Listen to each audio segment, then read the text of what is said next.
Après que Jésus eut dit sur la croix, « Tout est accompli », il baissa la tête et rendit l'esprit. Jean 19, 30.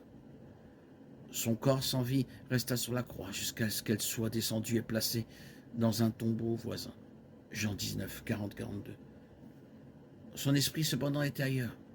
3 jours plus tard, son corps et son esprit furent réunis et il ressuscita d'entre les morts. Jean 20. On spécule sur l'endroit où se trouvait Jésus, c'est-à-dire où se trouvait son esprit pendant les 3 jours entre sa mort et sa résurrection.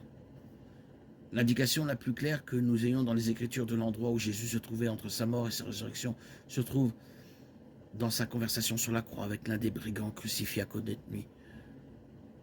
Le brigand croyant demande à être rappelé à l'esprit lorsque Jésus viendra dans son royaume.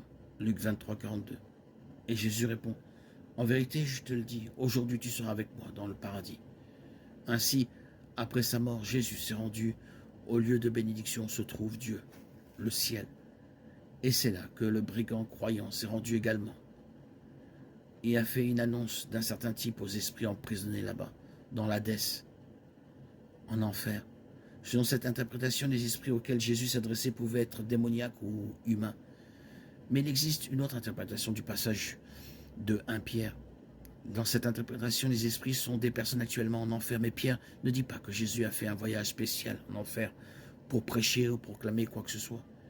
Pierre donne plutôt une information entre parenthèses sur quelque chose que Jésus avait fait auparavant dans l'histoire, à savoir qu'il avait en esprit prêché aux gens de l'époque de Noé, alors qu'il vivait encore sur terre. Cette génération méchante a entendu le message, l'a rejeté, a péri dans le déluge et est maintenant en prison.